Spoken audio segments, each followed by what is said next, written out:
Hawks Nation, the 2019 NBA draft is complete, and the Atlanta Hawks came out as a huge winner in last night's NBA draft.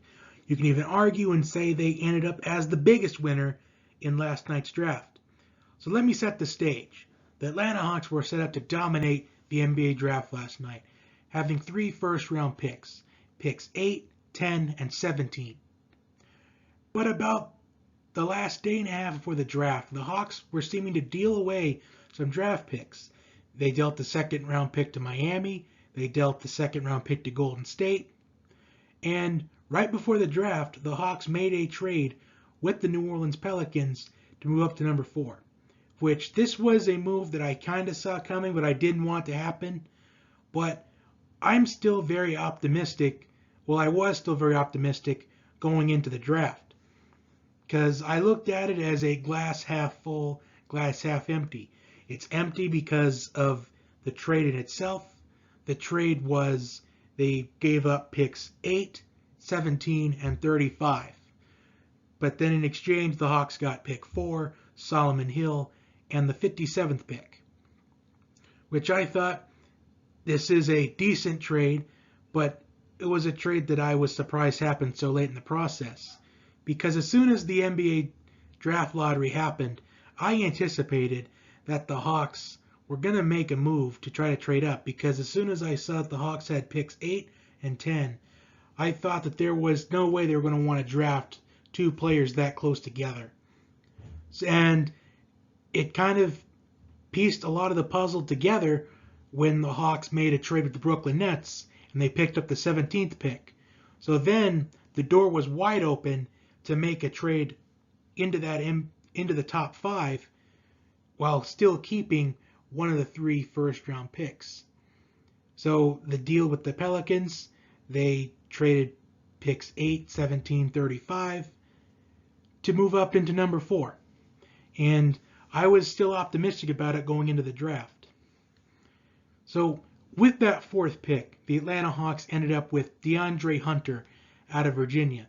And I talked about how I wanted DeAndre Hunter. He was on my wish list of Hawks prospects to draft, but I didn't think it'd be realistic if he fell to number 8. So the Hawks, I think they picked up a great pick in DeAndre Hunter. So the last few years, the Hawks have made a lot of great picks. They went with John Collins back in 2017. They went with Trae Young last year, and now DeAndre Hunter this year. But how the Hawks draft got better is at pick number 10, the pick they got to keep. They went with Cam Reddish out of Duke.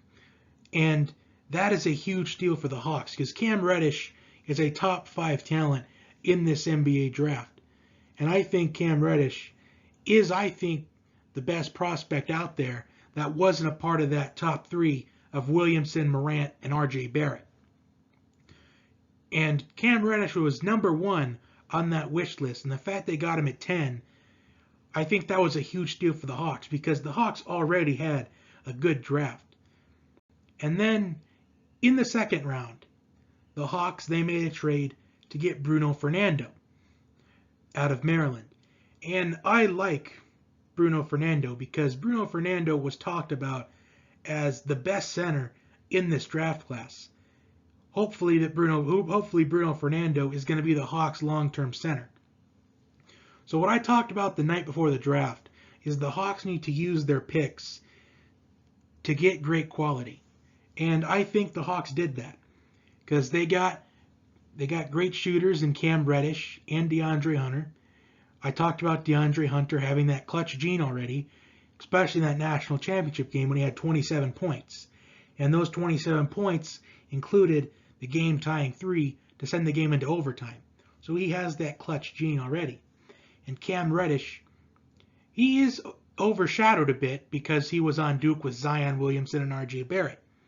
But Cam Reddish is also clutch because he made a clutch shot against Florida State in a game last season when Zion Williamson was out for the entire second half of that game. So Cam Reddish made that game-winning shot, go-ahead shot to give Duke that win. And Bruno Fernando, I like what I saw on his tapes because well, in his highlight reel. Very good at getting to the basket, very good at driving inside the paint. He's a great scorer inside the paint. And I think the Hawks, this is great quality because you have the shooting of Hunter and Reddish, and you have the ability to drive to the basket size in Bruno Fernando. So to sum up the Hawks NBA draft, I'm honestly giving this an A+. No bias aside, but I think if these three picks pan out, I think the Atlanta Hawks could really make a playoff run. Now, I did get a comment in one of the videos I did yesterday about me being crazy if I think the Hawks aren't making the playoffs.